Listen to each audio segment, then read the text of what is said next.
তো এখানে দেখো তো এই বাচ্চাটাকে কেমন লাগছে, সহজ পাঠের বাচ্চাটার মতো লাগছে কি না। তো সহজ পাঠের কভারে যেই বাচ্চাটা থাকে আমার তো মনে হচ্ছে যে ওরকমই লাগছে।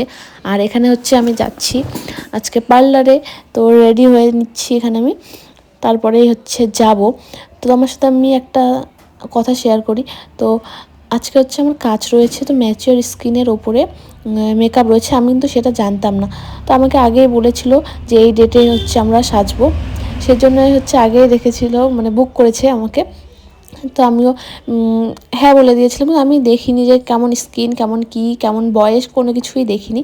তোমরা হয়তো আমার ফটো স্টোরিতে দেখেছো যে ম্যাচিওর স্কিনের উপরে যে আমি মেকআপগুলো করেছি। একটা ইয়ং স্কিনে কিন্তু মেকআপ করতে যতটা সুবিধা হয়, একটা ম্যাচিওর স্কিনে অনেক প্রবলেম হয়, অনেক। ম্যাচিওর স্কিনে অনেক রিঙ্কেলস থাকে, অনেক ভাঁজ পড়ে যায় মুখের মধ্যে, তো সেগুলোতে কিন্তু কাজ করতে অনেক অসুবিধা হয়। কিন্তু তোমরা দেখো এই যে আমি এই কাজটা আজকে করেছি, তো কেমন হয়েছে জানিও। তো আরেকজনও সেরেছে, উনি হচ্ছে আমাকে মানে আমার মেকআপ দেখবে তারপর রেডি হবে, সেটা আমি জানতাম না। তো আমাকে শুধু হেয়ার আর শাড়ির জন্য বলেছিল, তারপর মেকআপ দেখে মানে ওনার খুব পছন্দ হয়েছে। তারপর উনিও সব কিছুই করেছিলেন, মেকআপ করেছিলেন, শাড়ি পরেছে, সব কিছুই করেছিল। আগে শুধু শাড়িটা পরতে চেয়েছিলো আর হেয়ারটা করতে চেয়েছিল, তো আমি সেগুলোও করি।